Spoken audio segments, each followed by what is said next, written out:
Assalamualaikum warahmatullahi wabarakatuh.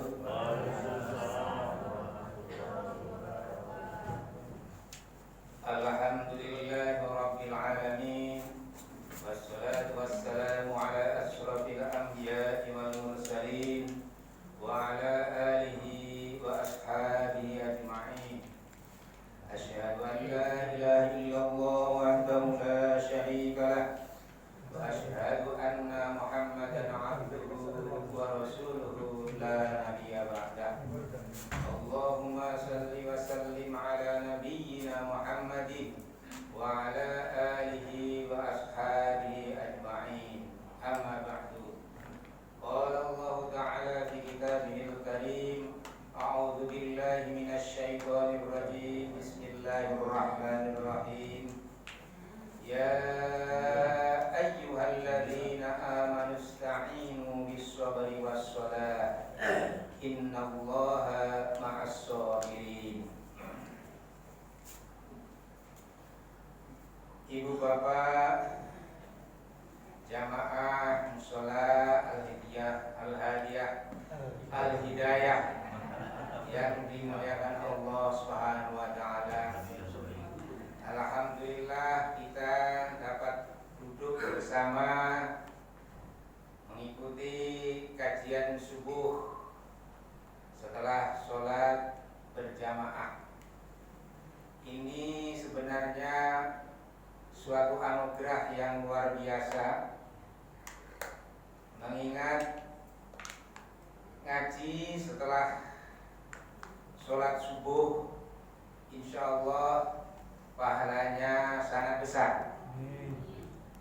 Di samping itu, ini juga merupakan bukti bahwa kita masih dikaruniai kesehatan dan keselamatan sampai detik ini, sampai hari ini, insya Allah sampai bulan ini, insya Allah sampai tahun ini, insya Allah sampai tahun ke depannya.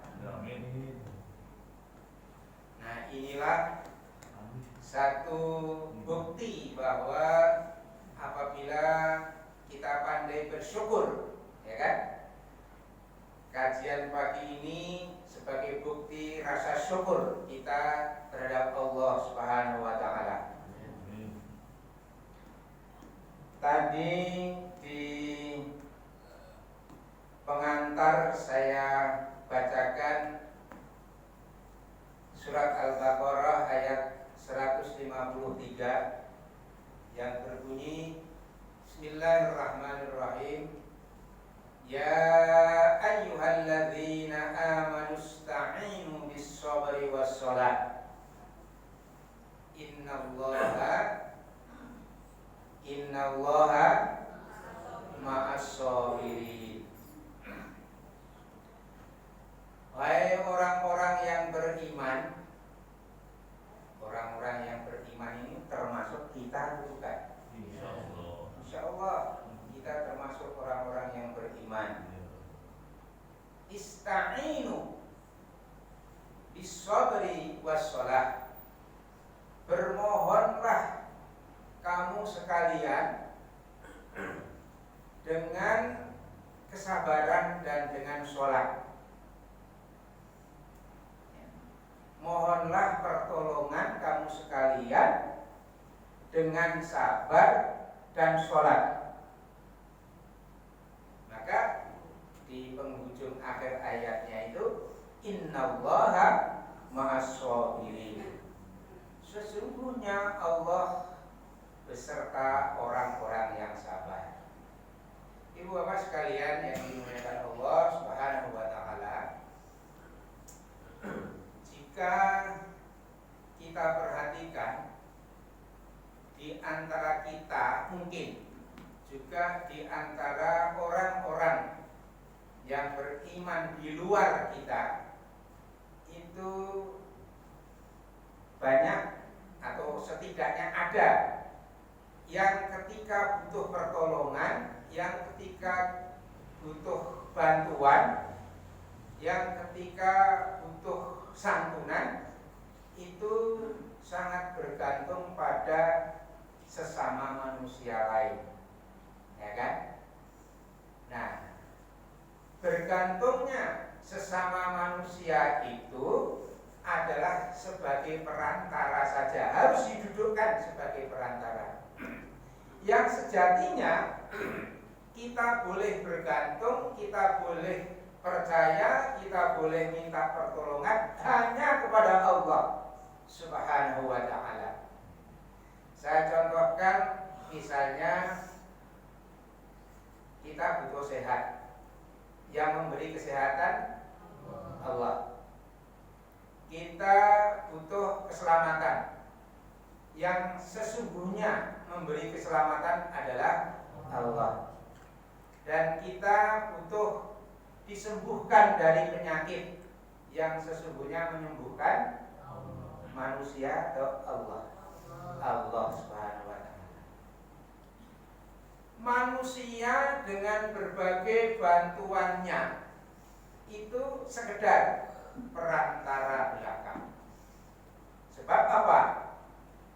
Sebab ketika misalnya saja dokter menolong orang yang sakit, pertolongan dokter terhadap orang yang sakit saya rasa juga hanya perantara. Dan perantara pun masih dilengkapi dengan perkiraan-perkiraan. Betul? Hanya perkirakan. Nanti saya kasih obat ini, kemungkinan bisa sembuh. Saya kasih resep ini, kalau kamu tebus obatnya, kemudian dimakan obatnya, kemungkinan sembuh. Tidak ada dokter yang bisa memberikan kepastian pasti sembuh. Itu insya Allah dokter yang tergolong sombong.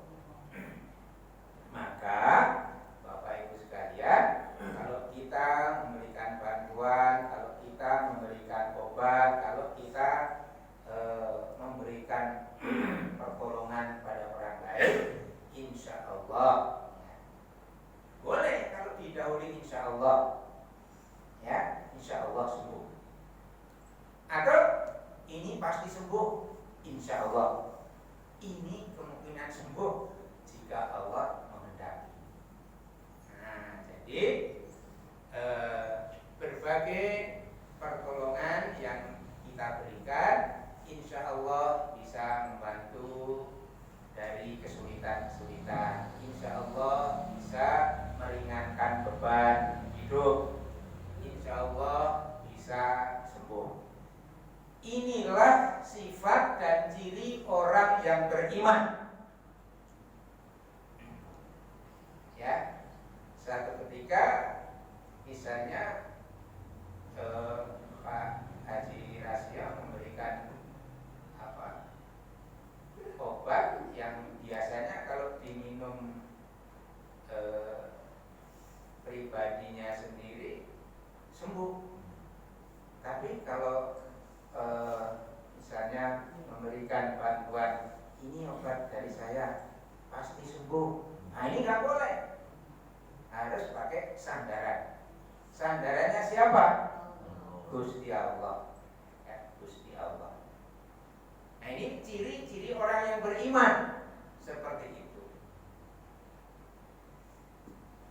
Karena sesuai dengan firman-Nya tadi, ista'inu bis-sabri was-shalah. Maka mohonlah pertolongan pada Allah Subhanahu wa ta'ala dengan sabar dan sholat. Nah, sekarang persoalan sabar dan sholat.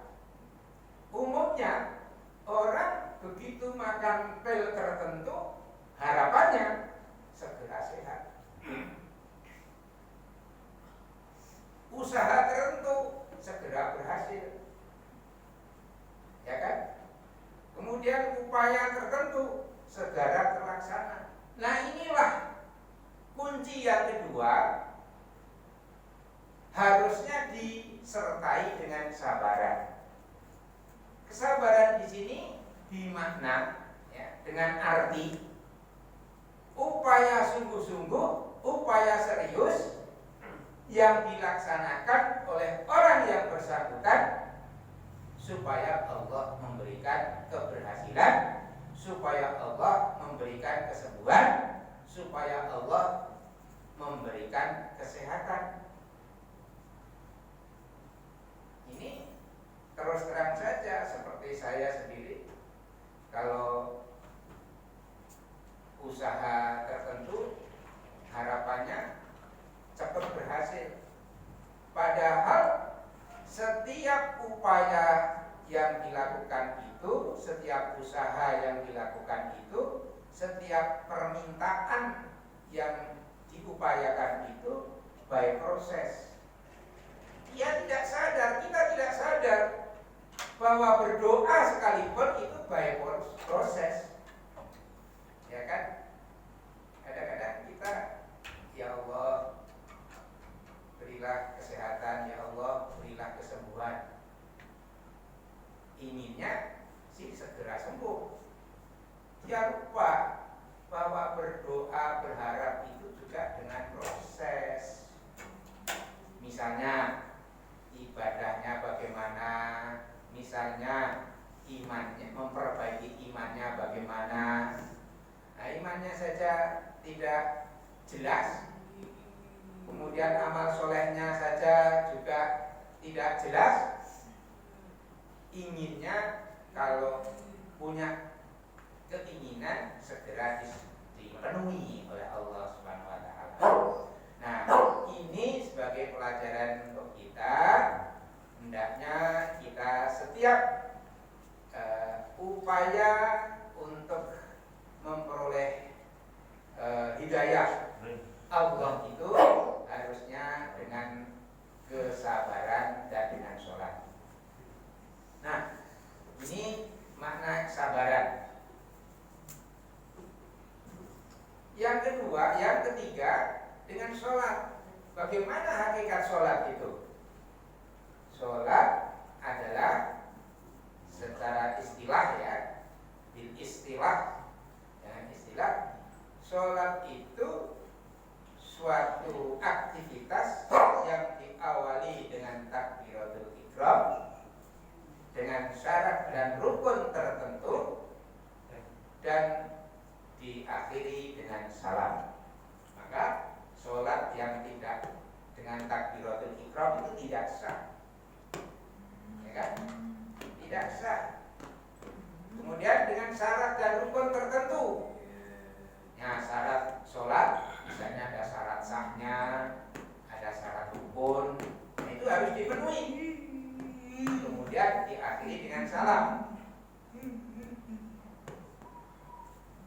Bapak Ibu sekalian, ketika akhir dari tasyahud akhir, ya, itu biasanya membaca salam, ya kan? Setelah bil alamina innaka hamidum majid, assalamualaikum warahmatullahi wabarakatuh. Assalamualaikum warahmatullahi wabarakatuh. Artinya apa? Orang sholat itu sekaligus memberikan kabar keselamatan dan doa keberkahan buat manusia siapa saja. Memberikan kabar keselamatan, doa dan keberkahan kepada siapapun, baik yang sesama sholat, baik yang sesama muslim, baik yang sesama beriman, maupun tetangga, sahabat yang non muslim sekalipun.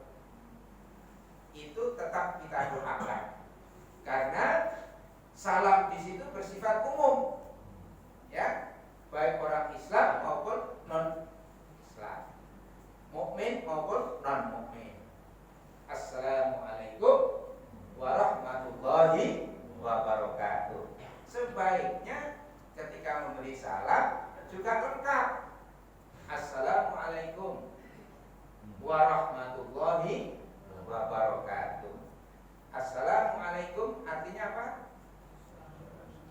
Selamat atas kamu sekalian. Assalamualaikum warahmatullahi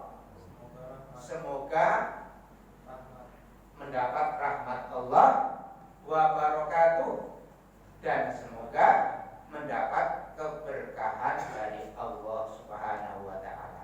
Jadi kalau kita kaji secara mendalam, sekali sholat itu doanya Masya Allah, baik untuk diri sendiri, untuk keluarga, maupun untuk tetangga, untuk kerabat ya, untuk kerabat dekat, maupun untuk orang lain. Inilah contoh sikap kepercayaan orang mukmin atau orang Islam. Nah, maka kalau sholat juga harus penuh penghayatan, difahami maknanya. Bagaimana menerjemahkan bacaan sholat sehingga kami faham maknanya? Ya, kalau sudah begini kan kita nggak mungkin memahami atau memahamkan satu persatu. Pokoknya sebagian harus kita pahami maknanya. Kalau nggak bisa seluruhnya, sebagian saja ya boleh. Bacaan yang kita baca itu harus difahami maknanya. Lalu apabila sudah begitu, insya Allah di antara keluarga, di antara tetangga, di antara sesama jamaah, di antara kerabat, di antara orang lain sekalipun, insya Allah adanya damai, adanya selamat, adanya rukun, karena membawa berkahnya orang sholat. Jangan sampai kita kan dapat berkah kan hanya orang-orang yang sholat berjamaah di musola saja. Apa tadi? Musola kita? Al-Hidayah atau Al-Hadiah? Kemarin saya baru mendapat hadiah.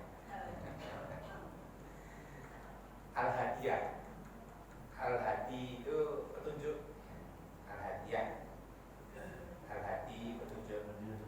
Hidayah tidak sama saja.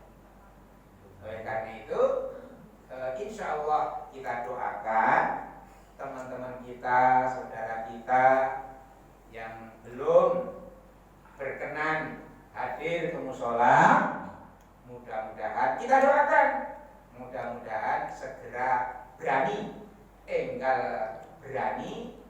ke musola melaksanakan sholat berjamaah. Amin dong. Kalau aminnya saja nggak bunyi, itu tandanya setengah hati. Amin ya Rabbal alamin. Insyaallah kita doakan. Jadi jangan sampai ada di dalam pikiran kita, wah sudah nggak mau ke musola lagi. Jangan, kita tetap doakan. Mudah-mudahan di lain hari diberi keberanian untuk sholat berjamaah di musola. Karena memang betul kebanyakan dari mereka itu karena takut. Yang kedua karena malas. Yang ketiga karena malas itu artinya kalah dengan bujukan setan. Iya. Karena penyakit orang seperti kita ini, penyakit yang sulit dilawan adalah penyakit malas. Maka keberanian itu sebuah senjata yang paling jitu untuk mengalahkan kemalasan, untuk mengalahkan apalagi kebodohan, untuk mengalahkan apalagi ketidakmauan tadi. Ya, mau melangkah ke musola aja, wah jadi enggak, jadi gitu, jadi bismillah, kakak.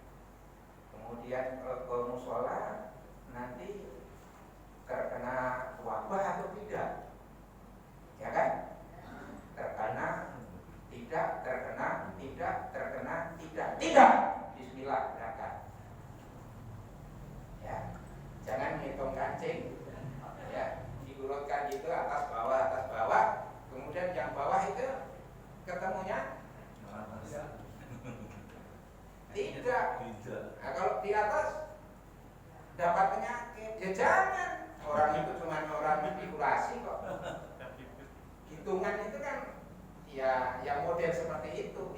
spekulasi. Bagaimana kebenarannya? Kebenarannya bagaimana Allah. Kan hebatnya orang yang beriman kan selalu bersandar kepada Allah. Wasta'inu bis-sabri was-shalah. Nah, ini makna salat, makna sabar, dan makna iman. Yang terakhir, innallaha ma'as-sabirin. Sesungguhnya Allah menjamin, ya, menjamin akan menyertai orang-orang yang sabar. Jadi dalam kondisi sekarang ini, Bapak Ibu sekalian, saya menghimbau pada diri dan keluarga saya sendiri, umumnya pada kita sekalian, para jamaah subuh ini, mudah-mudahan dikuatkan imannya, mudah-mudahan dikuatkan rezekinya, mudah-mudahan diselamatkan dari segala bentuk penyakit yang mungkin bisa menghampiri kita. Insya Allah kalau kita ada keberanian ke sana, keberanian melawan, ya, karena memang syaitan harus dilawan. Inna syaitana aduwwum mubin. Setan itu akan berusaha menggoda, mempengaruhi manusia sampai kapanpun.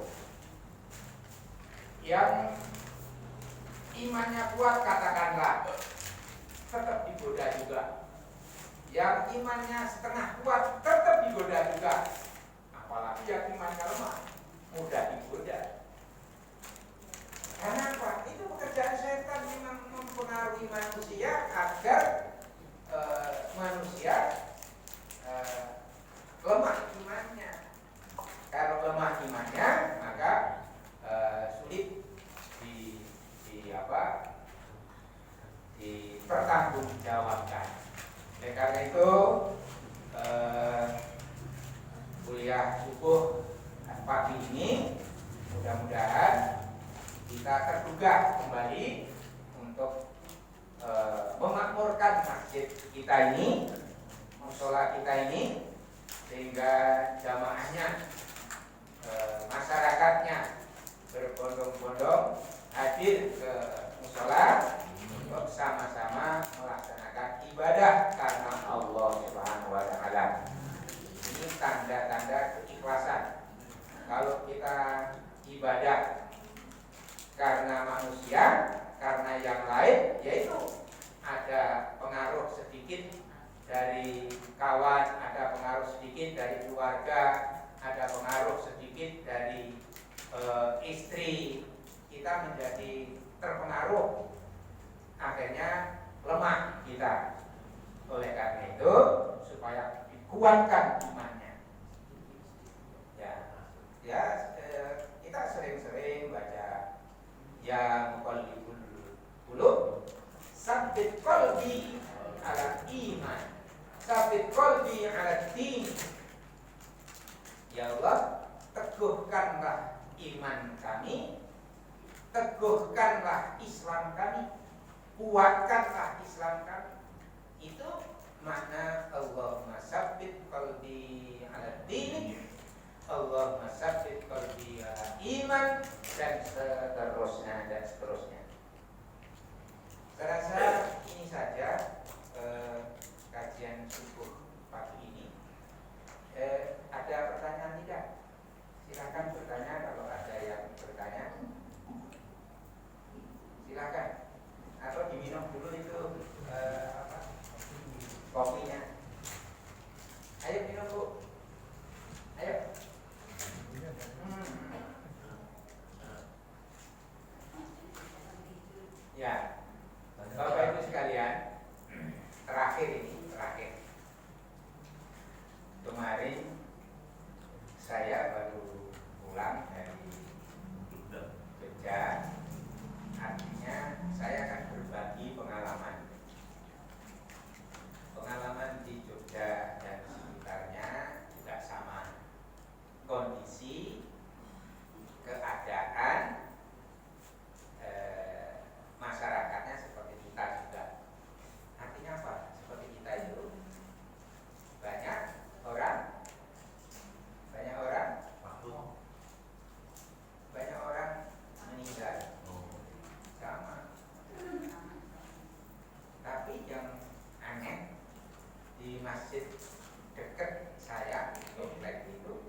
ragu, dihantui rasa takut itu. Akhirnya datang seperti tadi, datang kemalasan, datang apa? Seolah-olah hidupnya itu sudah tertekan, sudah terkungkung, sehingga ujian Allah berupa wabah ini seolah-olah membuat kita tidak bisa bergerak sama sekali. Nah, pengalaman saya ini saya sampaikan supaya kita menghadapinya dengan secara sempit. Menghadapi wabah itu harus dengan akal, dengan keberanian juga. Karena apa? Kalau kita sudah lemah akal kita, menjadi penakut, nanti jadi sempit kita. Berpikirnya sempit, dihantui rasa takut, kesana sini tidak berani, lalu dikungkung di rumah, tidak berani keluar, artinya itu menutup diri. Nah, ketika saat kita menutup diri itulah semakin rasa takut semakin meningkat, ya, semakin meningkat rasa takutnya. Dan bisa jadi dia sakit karena rasa takut. Kan banyak cerita di antara teman-teman kita yang meninggal karena wabah itu juga tidak 100% karena wabah, karena rasa takut yang berlebihan juga bisa mengakibatkan meninggal. Ya, oleh karena itu mari kita taati anjuran untuk menjaga kesehatan, ya, ke masjid dan mengenakan masker sesuai prokes lah. Terus kemudian kalau keluar juga perhatikan aturan kesehatan. Supaya apa? Supaya selamat. Ini ikhtiar namanya. Ini ikhtiar. Tapi satu hal yang tidak boleh itu ketika kita mengorbankan keimanan kita, keislaman kita, itu ya jangan. Nah, ketika ke masjid takut, masa di masjid ada hantunya, ya kan? Tapi ke mall, terus kemana lagi? Ke pasar, nggak takut. Ini kan kebalik. Insya Allah dengan memperhatikan prokes, kita sambil berdoa. Mushola, masjid adalah tempat berdoa, tempat berikhtiar, tempat mencari ilmu, memperluas pengetahuan, baik pengetahuan tentang keislaman, tentang keimanan, maupun pengetahuan tentang kehidupan. Itu juga insya Allah bisa diperoleh di mushola, di masjid kita ini. Maka saya terus terang saja, kemarin kita berangkat, kita sampaikan tausiah walaupun sedikit. Ketika datang juga kita sampaikan tausiah walaupun sedikit.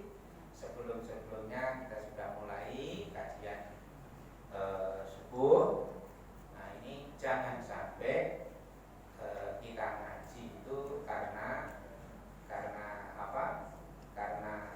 Bergantung karena ada kopi morning, ya kan? Ada kopi morning maupun ada tidak, tetap berjalan saja sesuai dengan kemampuan kita. Nanti insya Allah akan digilir, ya kan? Seperti kita semua ini kan punya kewajiban berdakwah. Sampaikanlah walaupun satu ayat. Ini perintah Allah, bukan perintah saya, ya kan? Balighuni walau ayat, ya, sampaikanlah walaupun satu ayat. Mungkin ada pengalaman lain yang teman lain belum tahu, teman lain belum bisa, disampaikan saja, tidak apa-apa. Sampai itu nanti insya Allah akan dijadwalkan, sehingga, tapi saya garis bawahi terus terang saja, jangan sampai urusan apa kopi morning itu menggerakkan untuk kita melakukan kajian. Walaupun sebentar kita tetap adakan, insya Allah nanti dijadwalkan yang permanen, tapi jangan sampai karena kopi morning terus memberatkan untuk pengajian saja. Ini pesan saya. Mudah-mudahan Allah memberikan hati kita enteng, memberikan pikiran kita jadi ringan, jadi mental dan psikologis kita menjadi mudah melangkah, ya, untuk liqla li kalimatillah. Saya rasa demikian, kurang lebihnya